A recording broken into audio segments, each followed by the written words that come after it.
And so what's important to remember with this lesson is that these operations are things we've covered before. It's addition, subtraction, multiplication, and division, along with exponents. And we'll also be drawing on some knowledge we have of fractions to work out these problems.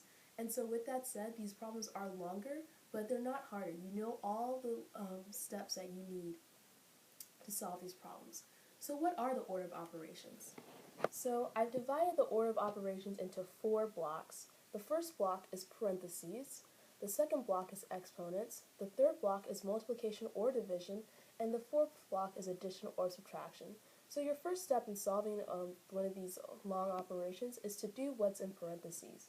Your second step is to do exponents. Your third step and your third block is to do multiplication or division. Now, how do you know whether to do multiplication or division first? Well, it's just like reading, and you do what is on the most left first. So if multiplication were here, you would do that before dividing.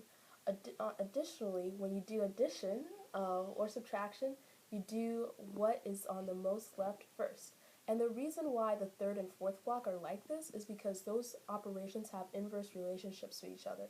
So what do I mean when I say multiplication and division are inversely related and that addition and subtraction are inversely related?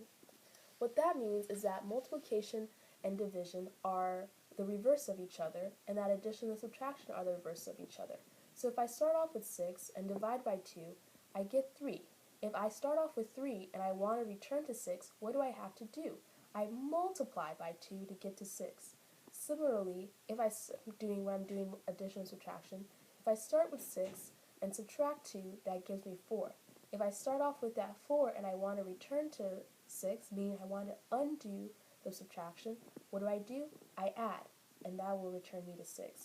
So now that we understand the order of operations, let's do a problem. So this problem is 9 minus 5 divided by parentheses 8 minus 3 times 2 plus 5.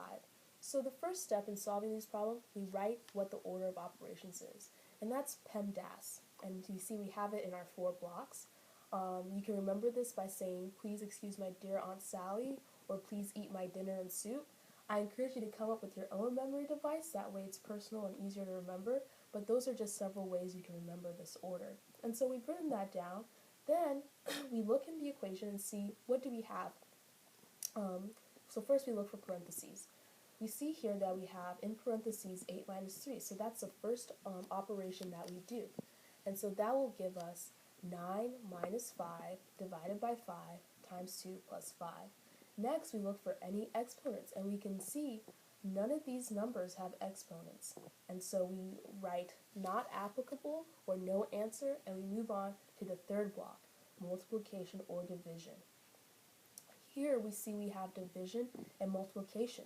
Division is on the most left side, and so we do that first. So that means we do 5 divided by 5. That gives us 1. So now we have 9 minus 1 times 2 plus 5. Next, we do multiplication. 1 times 2. What is that, everyone? 2. Good job. And so now we have, what's left is the fourth block of operations, which is addition and subtraction, and we do that again from left to right. So we have 9 minus 2, that gives us 7, plus 5 equals 12.